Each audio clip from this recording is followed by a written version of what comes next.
অতিথি না আসলে তো পরের জেনারেশন তৈরি হবে না। হানিমুনে প্রথমে টার্কিতে গেলাম, ইউকেতে গিয়ে আমাদের দুজনের পাসপোর্ট হারিয়ে গেল। মাত্র 27 দিন কথা হয়েছে। ও আমাকে 1 মিনিটের জন্য আলাদা হতে দেয়নি। আমি এই বয়সে এসে আমার বেস্ট ফ্রেন্ডকে পেয়েছি, সেটা হচ্ছে হাসান। ওনাকে আমি 2 বছর আগে চিনতাম না, আমি বিদেশেই ছিলাম বেশিরভাগ জীবন। ওনার সাথে যখন প্রথম আমার পরিচয় হয়, ইনিশিয়ালি ওই কোয়েশ্চেনটা জাগনি মাথায়, বাট আমাকে যেটা সবচেয়ে বেশি স্ট্রাইক করে, উনি যেইভাবে ওনার বাপিকে নিয়ে কথা বলে, আমার মনে হলো যে একটা বাচ্চা মেয়ে ওনার বাবাকে নিয়ে কথা বলছে। আমার মনে হলো যে এই ব্যক্তি বা কেমন এবং ওনার বাপি বা কেমন। তারপরে আস্তে আস্তে জানতে পারলাম ওনারা, এই মানুষটা অসাধারণ। আমার শ্বশুর সাহেব অসাধারণ একজন ব্যক্তি।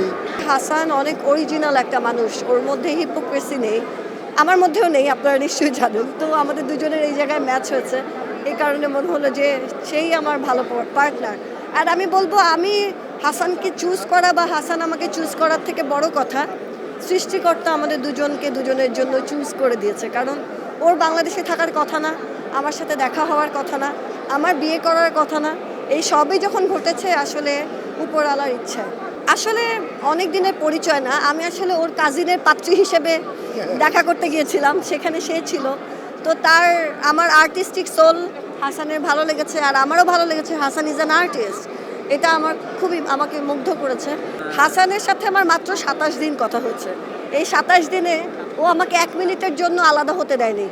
ইউকে থেকে 27 দিন রাত আমার সাথে কথা বলেছে, মানে রাত দিন কথা বলেছে, তারপর চলে এসছে।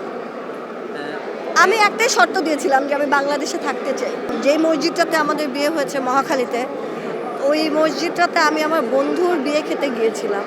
তো তখন আমার মনে হচ্ছিল যে আমি যদি বিয়ে করি এখানেই বিয়ে করতে চাই। তো সামহাও ফরচুনেটলি এটা আমাদের বাসার পাশেই ছিল, তো আমরা গিয়ে ওখানেই বিয়ে করলাম। আর মসজিদে বিয়ে পড়ানো ব্যাপারটা অনেক ক্লিন থাকে, বাড়িতে হলে বা অন্য কোথাও হলে শব্দগুলো ঠিকমতো শোনা যায় না, আমি কাকে কবুল বলছি বা কী কবুল বলছি বোঝা যায় না। তো আমার টাইম ভালো লাগলো যে মসজিদে এই বিয়েটা করি। উনি অবশ্যই আমাকে টেনেছেন এবং আমার মাতৃভূমি আমাকে টেনেছে। আমিও আসলে বিদেশে বেশিরভাগ জীবন ছিলাম। আমি কিছু আসলেই করতে চাই আমাদের দেশের জন্য, আমার এবং আমার অসাধারণ লাইফ পার্টনারকে সাথে রেখে কিছু একটা করতে চাচ্ছি। এই যে লাভ তো দেখতেই পাচ্ছেন, এই যে লাভ লস লস আমি এখন পর্যন্ত, মানে স্বাগতা খুবই একটা হাম্বল মানুষ এবং সে সেলিব্রিটি এই ফিল্ডটা কখনো দেয় না। সো আমি মনে করি যে এখন যারা নন সেলিব্রিটি মানুষও তো অনেক দেখেছি এবং ইগোটা খুব অনেক কাজ করে। স্বাগতার একটা দারুণ ম্যাজিক, আল্লাহ তাকে আরও অনেক বড় করুক, তার মধ্যে ইগো বলে কিছু নাই। সো আমি কোনো লসই দেখি না, লাভই দেখি। স্বাগতার মধ্যে যদি সেলিব্রিটি হয় আমি বলবো সবাই বিয়ে করে যদি পারে। ওর সব রান্নায় স্বাগতার, সে আসলে খুবই ক্রিয়েটিভ একটা মানুষ। সে যেটাই করে খুবই সুন্দরভাবে করে। স্বাগতার যে এত অদ্ভুত রান্না করে অনেকেই জানে না। সে যেটাই বানায় অসাধারণ বানায় এবং খুব ঝটপট বানায়। ওর সব কিছু দারুণ, এটা মানে আপনাদের খাওয়া উচিত একদিন। সে যেটাই বানায় খুবই দ্রুত রাখতে পারে, সবাই অবাক হয়ে যায় এবং যে এত মজা হয় এটা তার হাতের মাঝে। ভালোবাসা অনেক সময় একটু ওভাররেটেড, একটু আমরা ভালোবাসা তো অনেকভাবে আমরা মনে করি যে ফিলিংয়ের বিষয়, অনেকে মনে করে কেমিস্ট্রির বিষয়, অনেকে মনে করে। আমি মনে করি এইগুলো একটা অবশ্যই বড় একটা অ্যাসপেক্ট। সবচেয়ে বড় বিষয় হচ্ছে রেসপেক্ট, মিউচুয়াল রেসপেক্ট একজন আরেকজনের প্রতি, ট্রাস্ট। এই দুইটা বিষয় যদি থাকে তাহলে সবই সম্ভব।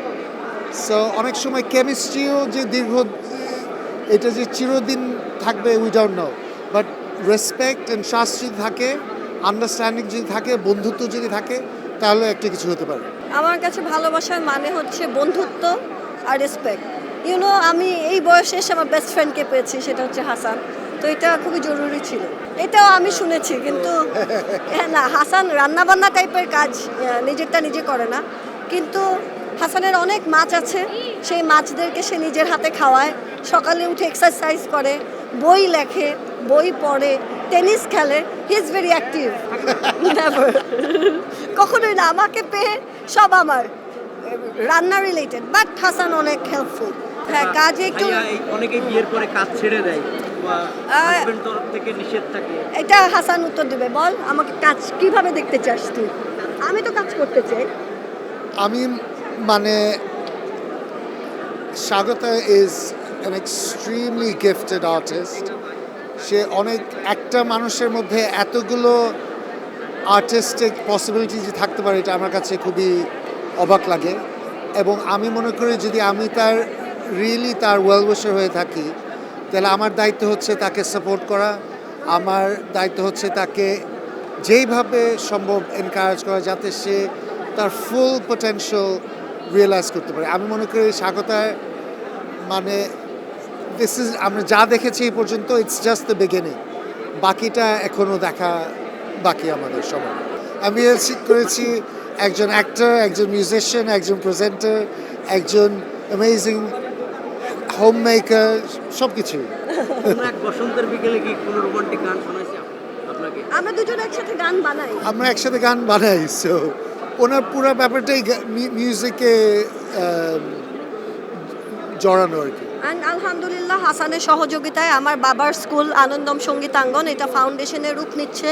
এটা আমার জন্য অনেক বড় একটা অর্জন, কারণ আমার বাবাকে তো আমি সারা জীবন বাঁচিয়ে রাখতে পারবো না, কেউই পারে না, কিন্তু তার কর্মটা একটা ফাউন্ডেশনের মাধ্যমে আমরা 3 ভাই বোন এবং হাসান মিলে যে বাঁচিয়ে রাখতে পারছি। আর এত তাড়াতাড়ি সম্ভব হয়েছে because of Hasan. I must say, Hasan যদি এনকারেজ না করতো বা সহযোগিতা না করতো এত তাড়াতাড়ি ফাউন্ডেশনটা করা হতো না। আমার স্বপ্ন ছিল, কিন্তু এটা বাস্তবে রূপান্তরিত হতে যাচ্ছে এই জানুয়ারি মাস থেকে। তো দোয়া করবেন, আমাদের ফাউন্ডেশনে অনেক অনেক স্টুডেন্টরা এসে কালচারালি শিক্ষিত হবে, এটাই আশা করি। ইউকে তো ভাইয়া ব্রিটিশ, ভাইয়ার চয়েস, আর টার্কি আমাদের দুজনের চয়েস। আর আমার কাছে খুবই অবাক লেগেছে হাসান কোনোদিন থাইল্যান্ড দেখে নাই। তো বাংলাদেশের মানুষ তো জাতীয় বিদেশ হচ্ছে থাইল্যান্ড, তো আমি বললাম যে চল তোকে একটু জাতীয় বিদেশটা দেখাই আনি। হানিমুনে আমরা প্রথমে টার্কিতে গেলাম, টার্কিতে যেয়ে অনেক ভালো লাগলো। এত জালালউদ্দিন রুমি একজন সুফি মানুষ, সে দেশ বা সুফিজম চারিদিকে, এটা খুবই ভালো লাগছিল। তারপর ওখান থেকে গেলাম ইউকেতে, গিয়ে আমাদের দুজনের পাসপোর্ট হারিয়ে গেল। তো এটা জীবনেও ভুলবো না যে আমাদের পাসপোর্ট হারিয়ে গিয়েছে, তারপর যে কষ্ট করে বাংলাদেশে ফেরত এসেছি। আমার জন্য টার্কির এক্সপিরিয়েন্সটা রিয়েলি অ্যামেজিং ছিল। আমার লাইফে ফার্স্ট টাইম যাওয়া টার্কিতে, এবং রিয়েলি মানে আমি সাজেস্ট করি সকল মুসলিম যদি একবার হলেও টার্কিতে যেতে পারি আমরা, তাহলে কারণ আমরা শুনে আসি, পড়ে আসি যে মুসলিম সিভিলাইজেশন এত রিচ ছিল, এত হিস্ট্রি কিন্তু বাস্তবে তো দেখা যায় না। টার্কিতে গেলে একটা অনেক পাওয়ারফুল একটা এক্সাম্পল দেখা যায় যে, এবং প্র্যাকটিক্যালি ফিল করা যায় যে আসলেই মুসলিমরা কোথায় ছিল এককালে, এবং খুবই রিচ একটা কান্ট্রি, স্পিরিচুয়ালি রিচ, অনেক কিছু দেখার আছে। আল্লাহ চাইলে ইনশাল্লাহ আসবেন। অতিথি না আসলে তো পরের জেনারেশন তৈরি হবে না। অ্যান্ড আমি আজকে আর্টিস্ট বিকজ আমার বাবা আর্টিস্ট ছিল। তো আমি জেনেটিক ট্রান্সফরমেশন অনেক পছন্দ করি। আমার কাছে মনে হয় এটা একটা ম্যাজিক আল্লাহর। তো ইনশাল্লাহ যেদিন আল্লাহ চাইবেন আপনারা দেখবেন আপনাদের কোলে ঘুরে বেড়াবে। এলো খবরের কাগজ, নিখাদ, নির্ভীক, নিরপেক্ষ।